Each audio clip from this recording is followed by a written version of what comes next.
Medo de ficar paralítico em cirurgia de coluna. Por que você não deve ter? Estaremos conversando sobre isso aqui. Sou o Dr. Davidson Alba, sou um neurocirurgião. Por que não devemos temer sobre danos neurológicos em cirurgia de coluna, caso ela seja necessária? Nos acompanhe aqui no canal, curta o vídeo, compartilhe com seus amigos e contatos, para que possamos seguir divulgando informações positivas e agregadoras a respeito da saúde da coluna para todos nós.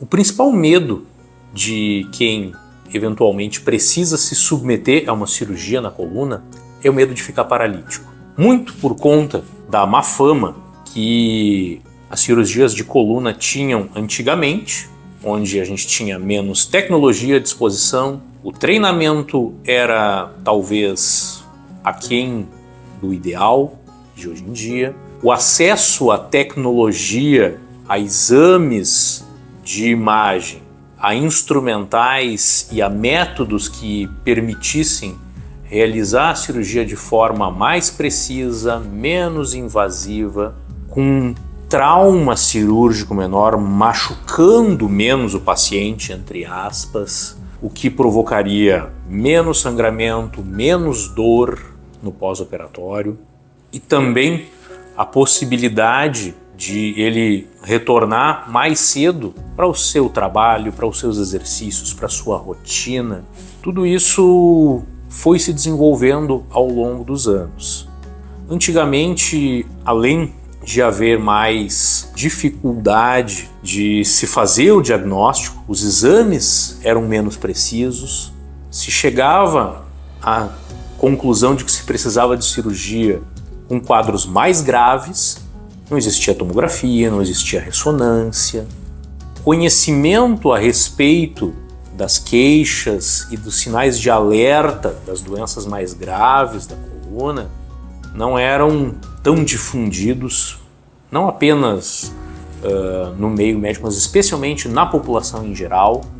O acesso à informação era menor e, consequentemente, diante de situações mais graves, com recursos piores do que nós temos hoje, é natural que os resultados também não fossem tão animadores. Então isso criou um certo estigma, onde muitas pessoas, mesmo sem terem necessitado de uma intervenção na coluna, têm um medo inconsciente ou até mesmo consciente de algo que, graças a Deus, mudou muito. Então, com o passar dos anos, foram se desenvolvendo tecnologias não apenas nos exames, mas também nos instrumentos para se realizar a cirurgia, afastadores que permitiam a dissecção, permitiam expor as estruturas ósseas melhor. Então, para a gente chegar na coluna, a gente tem que acessar, tem que expor o osso. Isso tudo aqui tem pele, tem tecido subcutâneo, tecido adiposo, tem músculo, e esse músculo ele se adere, ele se insere no osso. Isso tem que ser descolado, a gente precisa enxergar o osso, né, para que o que for necessário dessa porção de osso seja retirada, para que um ou mais raízes nervosas que estão provocando o sintoma, a dor ou alguma alteração da força ou do tato, sejam descomprimidos. Eles podem estar comprimidos, apertados, ou por uma hérnia de disco, ou por um bico de papagaio, que a gente chama de osteofito, ou algo mais. Se desfaça isso e, com isso, se criem condições para que o nervo, uma vez descomprimido, solto, pare de dar aquele sinal de dor, de formigamento ou coisa desse tipo. O sistema nervoso nada mais é do que um sistema elétrico. E a dor, o formigamento, eventual alteração da força ou do tato, são como se fossem um mau contato em decorrência de uma compressão ou de um sofrimento desse tecido nervoso. Com o desenvolvimento de, por exemplo, afastadores tubulares, se permitiu no passado machucar menos a musculatura para chegar no osso. Isso foi um estágio que foi sendo ultrapassado por técnicas mais modernas, como por exemplo a cirurgia endoscópica, que de início era a cirurgia por vídeo, ela era uma cirurgia vídeo assistida. Era um afastador tubular, como se fosse um cilindro que era colocado na musculatura, tubos progressivamente mais largos que permitiam o acesso direto até o osso. E aí, em vez de se utilizar ou o olho nu, ou uma lupa, ou o microscópio cirúrgico, se colocava a câmera do endoscópio. Hoje, nós temos uma tecnologia que é o estado da arte em cirurgia de coluna, que é a cirurgia totalmente endoscópica, percutânea, cirurgia por vídeo totalmente. E o que é feito?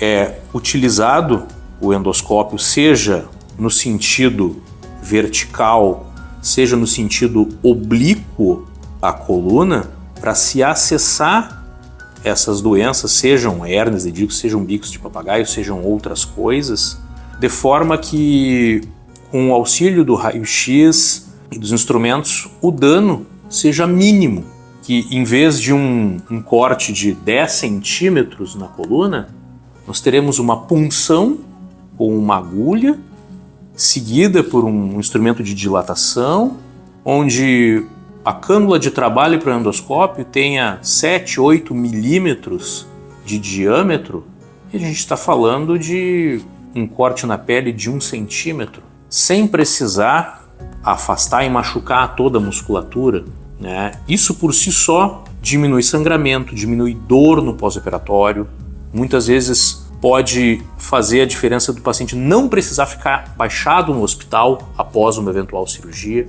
Então, isso mostra que o medo dessas situações, ele não precisa ter uma razão de ser.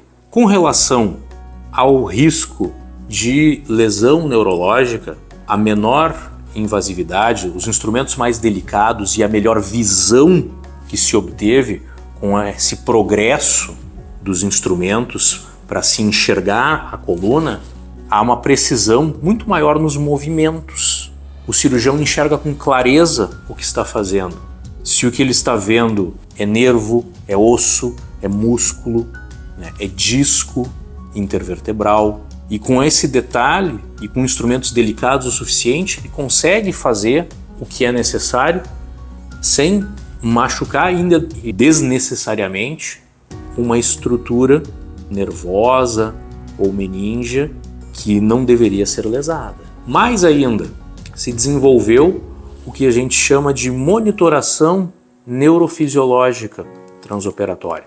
Um médico neurofisiologista instala, após a anestesia, diversos eletrodos e um sistema computadorizado no paciente que mostra em tempo real se a função motora e o tato estão funcionando perfeitamente. Então, qualquer alerta, qualquer sinal que aponte para uma alteração disso, se está havendo uma irritação de um determinado nervo na região onde está sendo operado, o neurofisiologista alerta o cirurgião para que possa se modificar alguma coisa. Isso pode fazer a diferença entre o paciente ter uma paralisia no pós-operatório ou não. Então é um recurso que hoje a gente usa com bastante frequência em cirurgias de coluna e salvou muitos pacientes com certeza, e salva e salvará paraplegias, tetraplegias e paralisias também de outros tipos.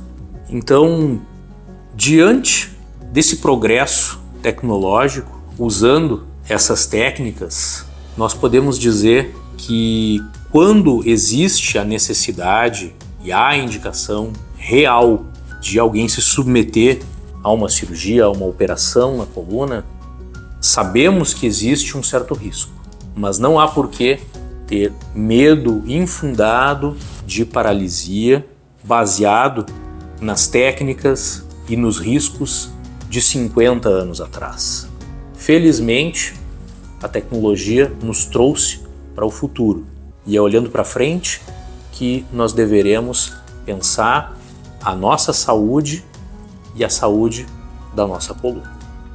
Não esqueça de se inscrever no nosso canal, deixa seu like, compartilhe com os seus amigos. A saúde da coluna. Muito obrigado e até a próxima.